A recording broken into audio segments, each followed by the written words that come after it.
You're going on a journey? So suddenly, Jane? Without warning? Oh, forgive me, my dears. I'm called away suddenly. I shall be away about 4 days, perhaps more. But you're coming back to us.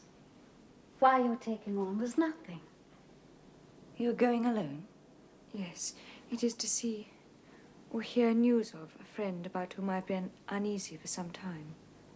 Oh, Jane, you look very pale. Are you sure you feel well enough to travel? Nothing ails me but anxiety of mind, which I hope my journey will dispel. Oh, Diane, I cannot tell you any more of the matter, not now. I'm sorry, forgive me. This is your home, Jane. You're free to come and go as you please. To go and come back, you mean? Oh, Jane, come back to us soon, please.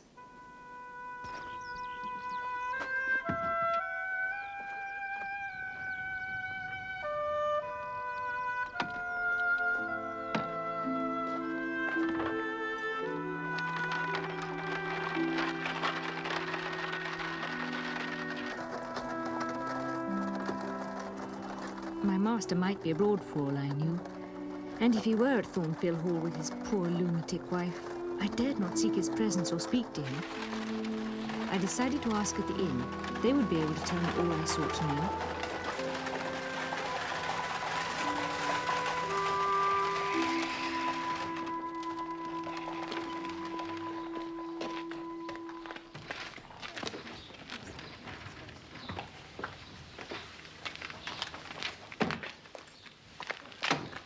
Good day to you, ma'am. I see you get down from the coach. Do you wish for a room? Yes. No. How far is Thornfield Hall from here? Just 2 miles across the fields yonder. I'm going there soon in the chaise, if you'd like me to take you. Thank you. I must go immediately. Please, could you look after my box? Yes, ma'am. Thank you.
Is that the lady from the coach? I'm here. What has happened? What are you doing here? You was in such a rare state, ma'am. I was worried about you. I was coming this way, so I thought I'd take a look at the poor old hall. I thought you might like me to take you back to the inn. It is sad, ma'am, isn't it? I used to live here once as butler. Not in my time. You're a stranger to me. And you to me, miss. No, it was in the late Mr. Rochester's time. The late? Is he dead? I mean the present Mr. Rochester's father. You must have been away from these parts, ma'am, or you would have heard what happened last autumn. Oh, it was a dreadful calamity, ma'am. Everything gone, everything burned. Before the engines could arrive from Millcote, the whole building was one mass of flames. I witnessed it myself. Is it known how it started? Oh, they guessed, ma'am. They guessed.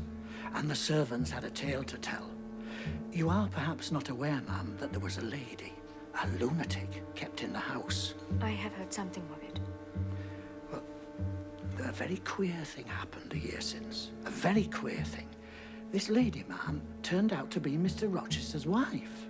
And there was a young lady, a governess at the hall, that Mr. Edward fell in love with. Never mind that, please. Tell me about the fire. Very well, ma'am. Well, it seems that upstairs in the lunatic's room, while her keeper was asleep,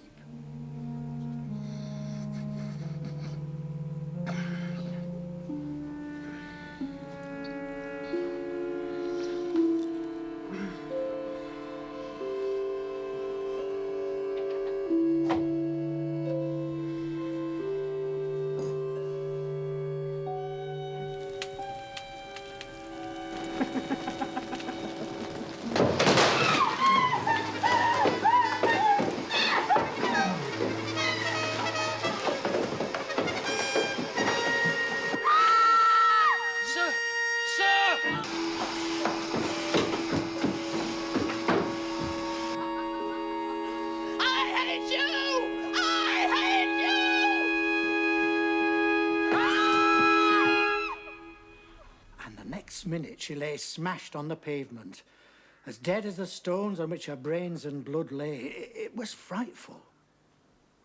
Oh, good God. Were any other lives lost? No, ma'am. Though perhaps it would have been better if there had. What do you mean? Well, poor Mr. Edward. Some said it was a judgment for trying to marry that poor girl. You said he was alive. Aye, if you can call it alive. He's stone blind. Well, after Mrs. Rochester died, he was coming down. But there was a crash and he was taken out of the ruins. He was only just alive. Mr. Carter had to amputate one hand and one eye was lost, and the other so badly inflamed Mr. Rochester cannot see. He's a blind cripple. Where is he now? With old John and his wife at Ferndean, a house he has some 30 miles off. He's very broken down, they say. You came in your chaise? Yes, ma'am. Please, take me to Ferndean. I will pay you well. At once, please, at once. Yes, ma'am.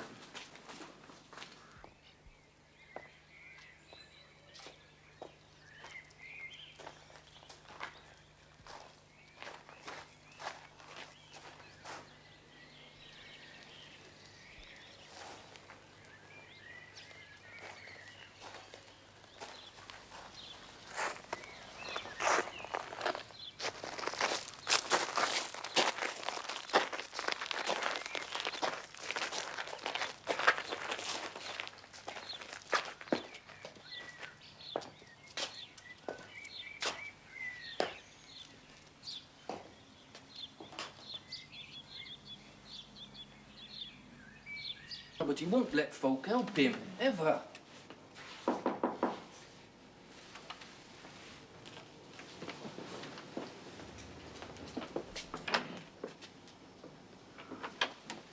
Brian, how are you? And John, how are you? Well, not a word of welcome from either of you. I'm not a ghost, you know. Miss Eyre. Is it really you, miss? Come to this lonely place at this late hour. It is secluded, isn't it? He wishes to live away from the world, miss. It took me hours in the chaise. I've come from Thornfield. I know what happened there. Aye, terrible it was. I've sent the chaise away. I'm sure you can find me a room for the night. There's none but that dusty old room upstairs. You can get up there with a broom, John, and light a fire. And I can make sure that Miss Eyre has dry sheets and a warm bed for the night. That's Master. When you go into your master, tell him there is someone who wishes to see him. But do not give him my name. I don't think he'll see you, miss. He refuses everybody. John, I left my box under the tree by the gate. Could you fetch it for me, please? It begins to grow dark. And take it to my room. Aye, you haven't forgotten who does the fetching and carrying, I see, miss. Thank you, John.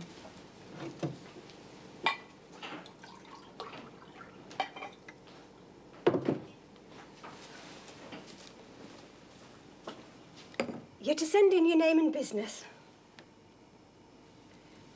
Is this what he rang for? Aye. He always has candles brought in at dark, though he's blind. I will take it into him. Oh, Lord, what will he say to me? It's the room at the end of the corridor, miss.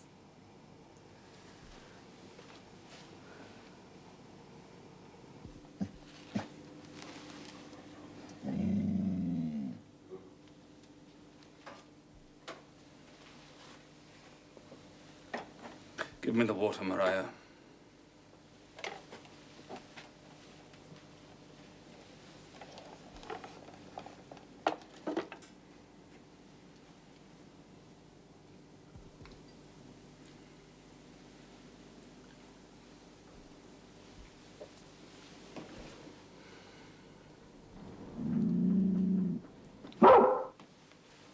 What's the matter? Down, pilot.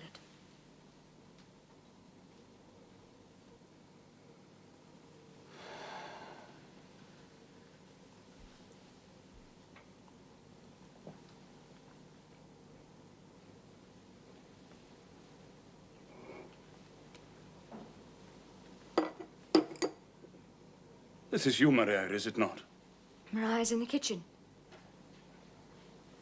Who is this? Who is this? Who speaks? Will you take some more water, sir? I spilled half of what was in the glass. Who is it? What is it? Pilot knows me. John and Mariah know I'm here. I arrived only this evening. God, what delusion has come over me? What sweet madness has seized me? No delusion, no madness. Let me touch you.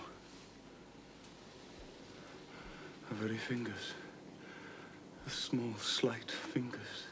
Is it you, Jane? What is it? This is her shape. And this is her voice. She is all here, her heart too. Jane Eyre. Jane Eyre. I am come back to you. Such dreams I've had at night when I've clasped her to my heart as I do now and kissed her.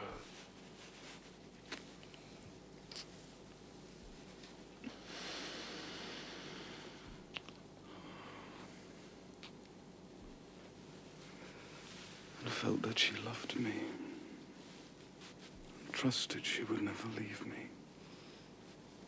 Which I never will do from this day. Never.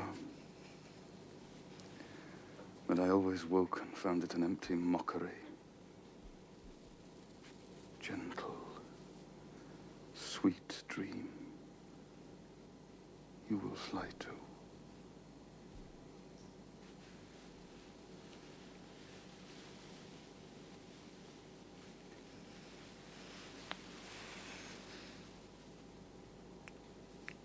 Does this feel like a mockery?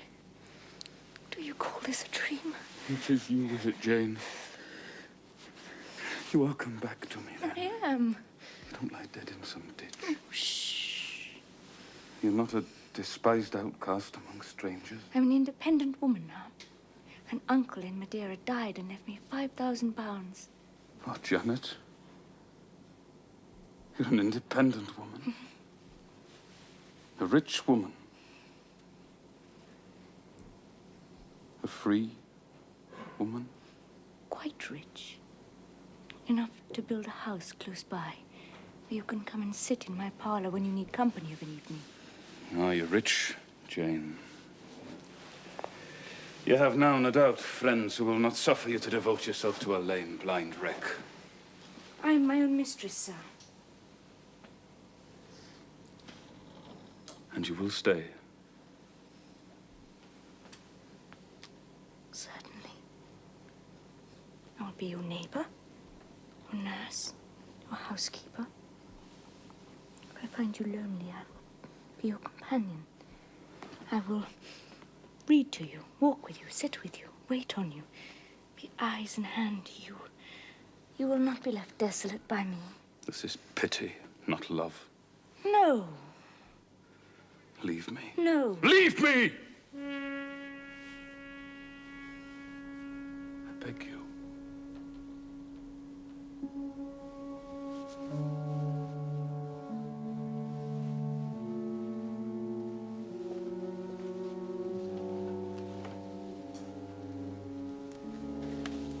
It was ever that way. I remember the time Mrs. Fairfax...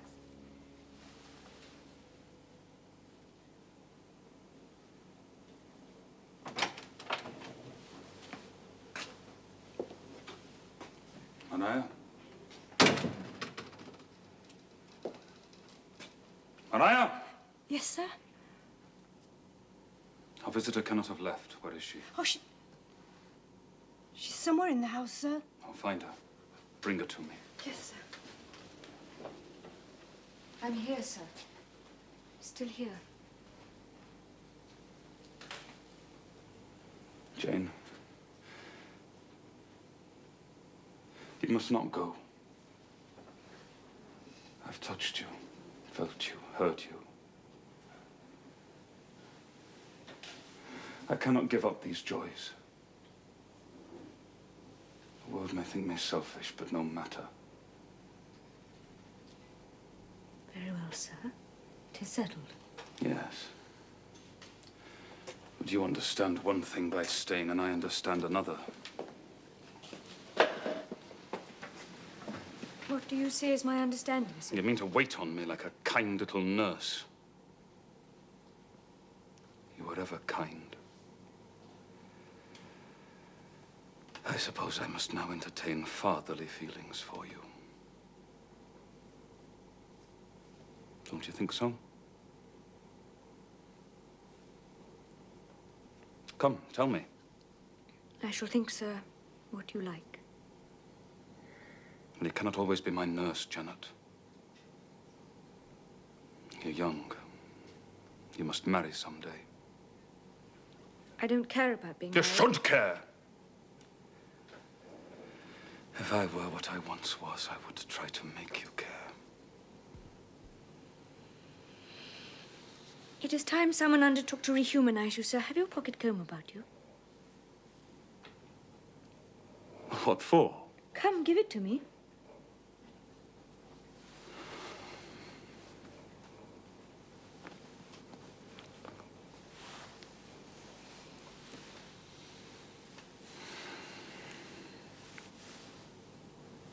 That is better.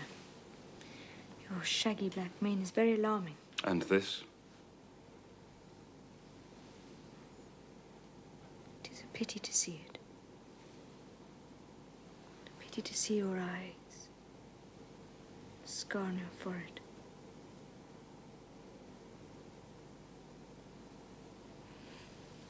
Do you take supper, sir? I don't want any supper.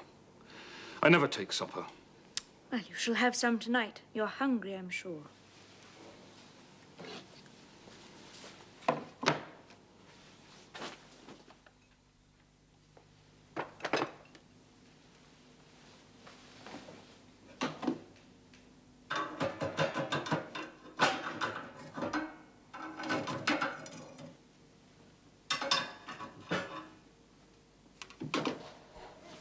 Yeah, that's better. Can you tell when there's a good fire? With the right eye, I can see a glow. Can you see the candles? Very dimly. Each is a luminous blur. Can you see me? No, my fairy. But I can hear you and touch you. Jane, I thought you'd be revolted by me. Did you? Am I hideous, Jane? Yes, sir. You always were, you know. The wickedness hasn't been taken out of you, whatever you've sojourned. I've been with far better people than you, sir. Quite more refined and exalted. Who the deuce have you been with? You will not get it out of me tonight. You are far too tired. I will tell you tomorrow. A wicked changeling. Fairy born, yet human bred. Now I'm going to leave you. I've been traveling these last 3 days, and I too am tired. Good night, sir. Jane, were there only ladies where you've been? Good night, sir.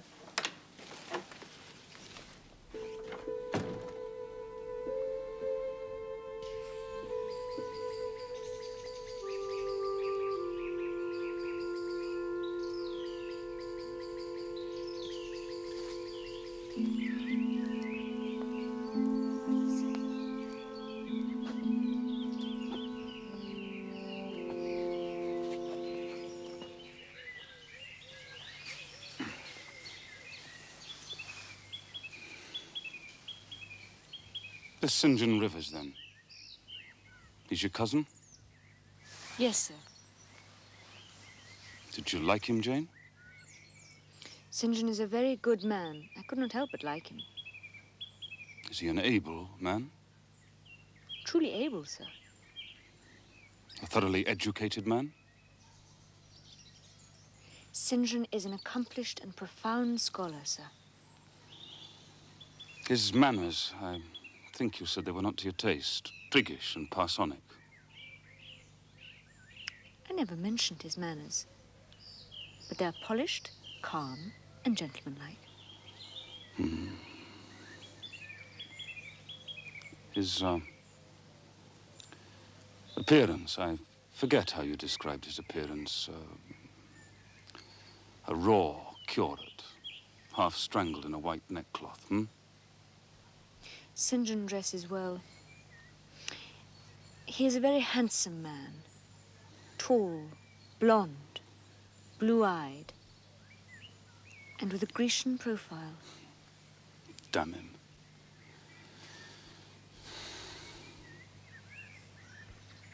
Did you like him, Jane? Oh, yes, I liked him, sir. But you've asked me that before.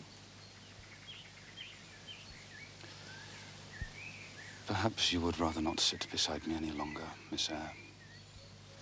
Why not, Mr. Rochester? The contrast between a tall, graceful, fair-haired Apollo and a Vulcan. Black, broad-shouldered and blind into the bargain. I never thought of it before. But you are rather Vulcan-like.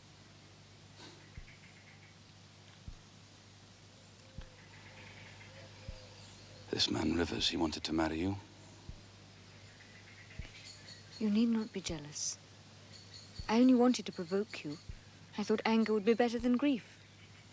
I'm not foolish, Jane. You formed a new tie. With whom? This man Rivers. St. John Rivers. He's young, he's handsome, he wants to marry you. He will. He does not love me. I do not love him. You of all people should know what that means. Jane, 4 days ago, last Monday, a singular mood came over me. One in which grief replaced frenzy. I was sitting in my room by the open window, and there broke involuntarily from my lips the words, Jane. Jane, Jane, Jane. You spoke the words aloud.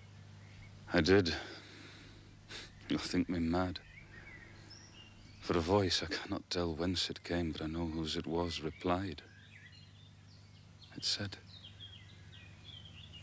I'm coming. Wait for me. And then, a few moments after, there came upon the wind the words, where are you?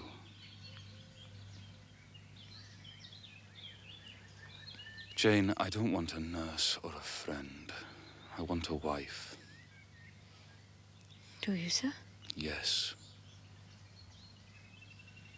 Is it news to you? No. Is it unwelcome news?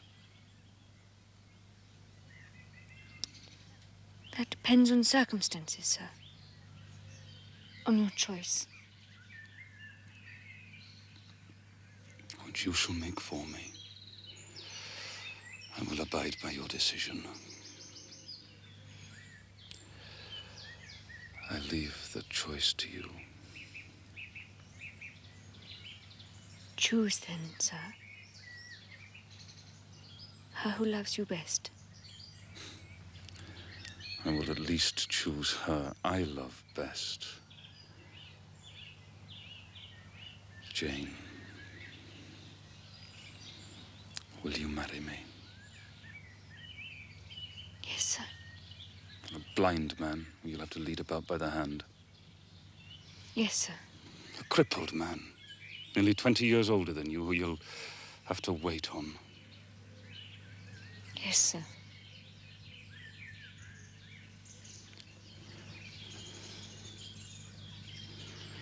Truly, Jane. Most truly, sir.